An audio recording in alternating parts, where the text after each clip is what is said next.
What's up, guys? Welcome back to the channel. I'm Bird. I want to give you a quick follow-up to the last video I just posted. That was just some quick, I literally posted that on the way up to Outlaw dropping the Jeep off.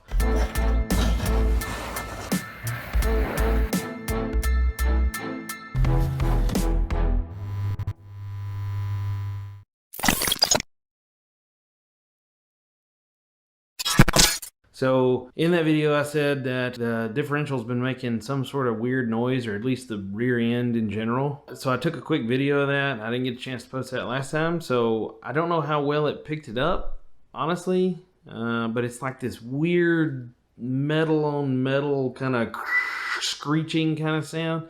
Just listen, see what you think.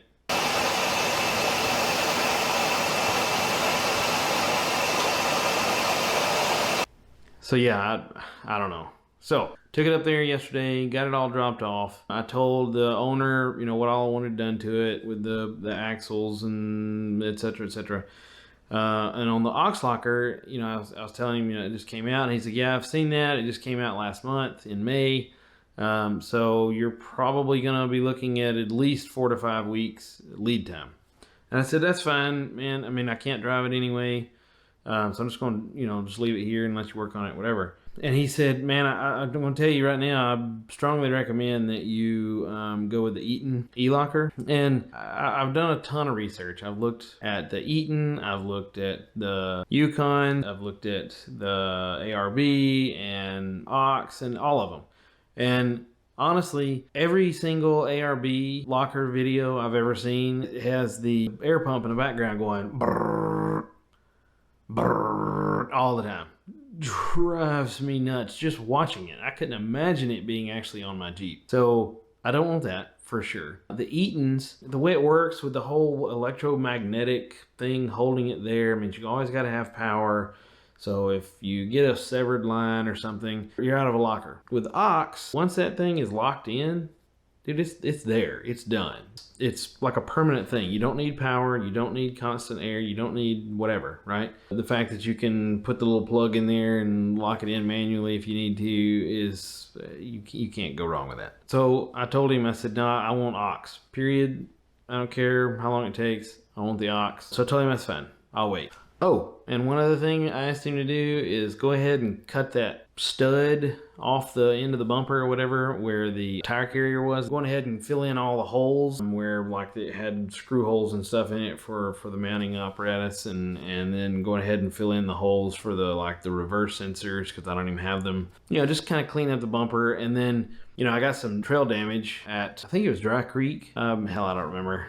But it's pretty significant damage on the back corner, and so I told him, I said, dude, just go ahead and powder coat the whole thing. It'll be in a lot better shape after it's all said and done. So I have the new tire carrier, I have a nice clean bumper, an awesome looking aux locker with the truss and just the whole 9 yards. It's gonna look sexy from the rear end at least.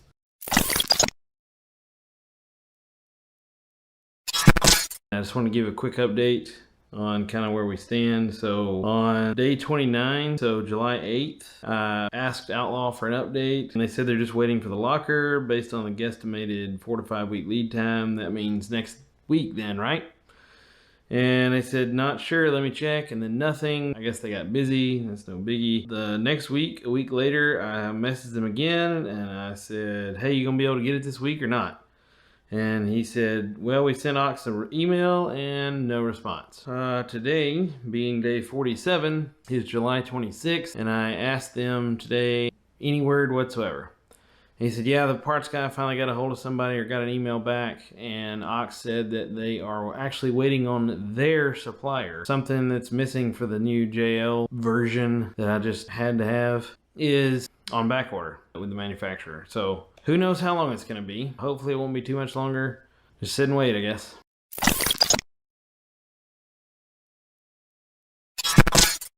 What's up, guys? Today I took my tiny little Honda Fit and I drove all the way from Coleman to Pigeon Forge to check out the Great Smoky Mountain Jeep Invasion. It's the first time I've ever been. I was sick that I couldn't take my Jeep this time, But I figured, hey, you know what? Outlaw's going to be there, so I'm going to go talk to him and see if I can get any sort of update. Kevin and Brittany are going to be there from Lightbright, so that'll be cool. So I decided I'm going to go. So I took off up there this morning, drove 5 hours straight, got there, and lo and behold, I got to park almost right beside the stepchild from Lightbright. So that was cool. And then I went in the show and walked around some. I went to Outlaw's booth, said, you got any sort of update whatsoever? It's been like 76 days or something like that. You're killing me. What's going on? Have you heard anything from Ox?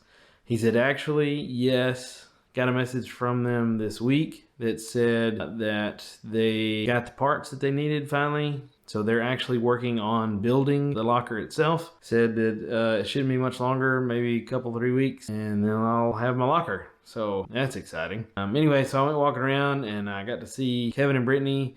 The line for talking to them was outrageous, so I didn't bother. I did take a picture of them. We were walking around outside. It was not exactly a cool day, but I mean, there's some really cool Jeeps. There was one Jeep on Baja Pro XS tires. They were 38s. It was the granite crystal like mine, and man, it was looking good. It really, really inspired me. I don't know how I feel about the metal cloak fenders. Those are the ones I wanted for a really long time. Seeing them in person, I don't know. We'll see. I may just go with something super cheap like fender deletes and and deal with all the ridicule from my buddy Grill, because he hates that. So anyway, it was a good day. At least I got to do something Jeepy.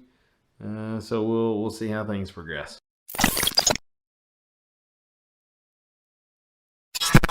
Quick update.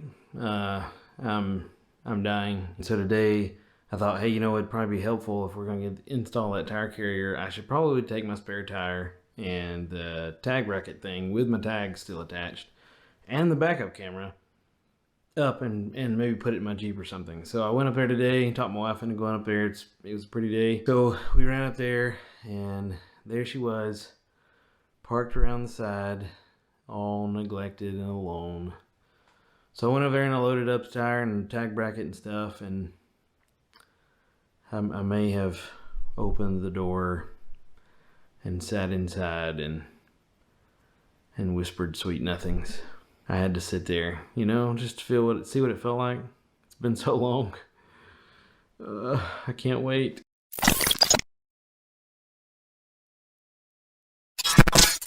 Captain's log. Stardate September 13th. 2021. It has been 96 days since I dropped my Jeep off at Outlaw. It is all I think about. I have dreams about my Jeep. I see Jeeps 10 times more than I ever have. Jeep, Jeep, Jeep, Jeep, Jeep, Jeep, Jeep. I've been driving my friends insane. You know what I miss? Your Jeep. I've told people about it at work.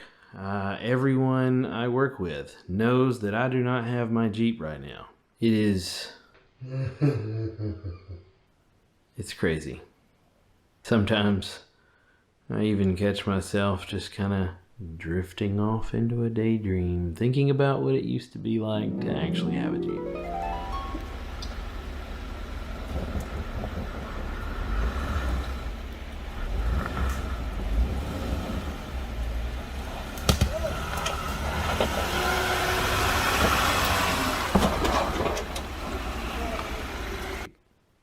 Fortunately for me, I have an amazing wife, and I've been bugging the shit out of her for weeks now, months at this point. You know what I miss? Your fucking Jeep. Yes. And she allowed me to go ahead and order a Next Venture Motorsports rear diff skid last week. So that's all kinds of exciting. The guy I talked to said that he don't know if it's going to work with the Ox Locker diff cover. So I talked to the Outlaw guys and they said, yeah, we should be able to fab something up. So I'm going to go ahead and order it. See, they said it's easier to start with something and then just kind of modify it and make it work. And then today, thanks to a lovely wife, I got the green light also on ordering a rear Adams drive shaft, the big 1350 big boy. So at least there's some good news. Outlaw, I messaged them. I said, hey, go ahead and order one of those. And they said, okay, we'll have it in here in like 2 days. Wish they could do that with the locker, right? So here we go. Still waiting.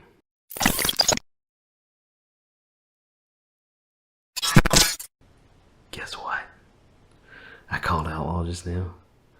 And I said, guys, it's 104 days. Do you have my locker yet? And he said, yes. Actually, we got it yesterday. What? Whoa! I can't tell you. I cannot tell. Words cannot express the level of excitement I have at this moment.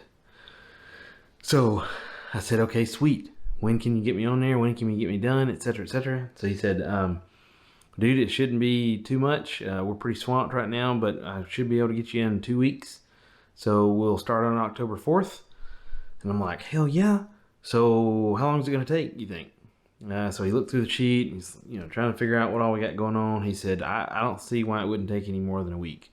I said, okay, cool. So can I schedule off for Friday, October 8th, and I'll come up there and get it? And he's like, yeah, I don't see any problem with that whatsoever. I immediately told my wife. I told my buddy Creel. I told everybody. I told my dad. Singing it from the rooftops. So I'm gonna go get my Jeep Friday, October 8th. So what, three more weeks total that I've got to wait?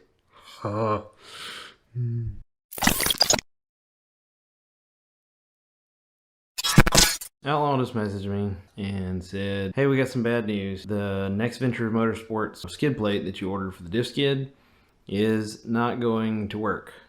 Something about the sheet metal is too thin or something, so it won't work with the aux locker diff cover. So I asked him, I'm like, guy, can't you just weld something up? I mean, anything's possible with fabrication, right?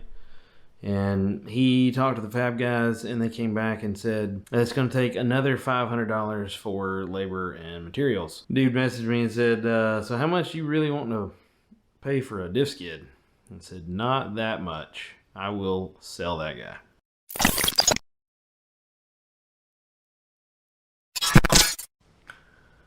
So Outlaw just messaged me again and said, bad news. Ox sent us the wrong cable.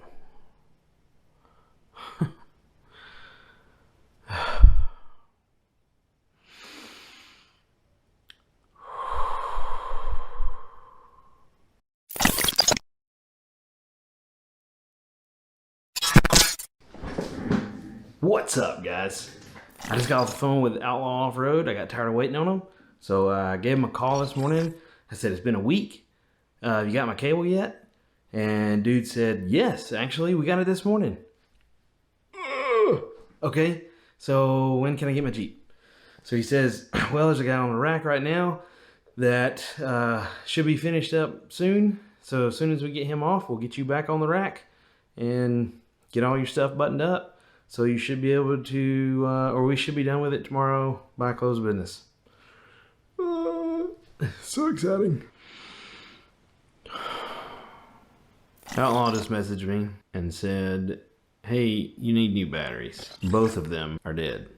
Completely. The big battery and the little tiny cranking battery or whatever it is that's buried. Dude said that it's a common problem in JLs. I said, okay, what do you recommend? He's like, well, in mine, I put the Genesis dual battery system and love it. Haven't had any issues out of it since. Okay.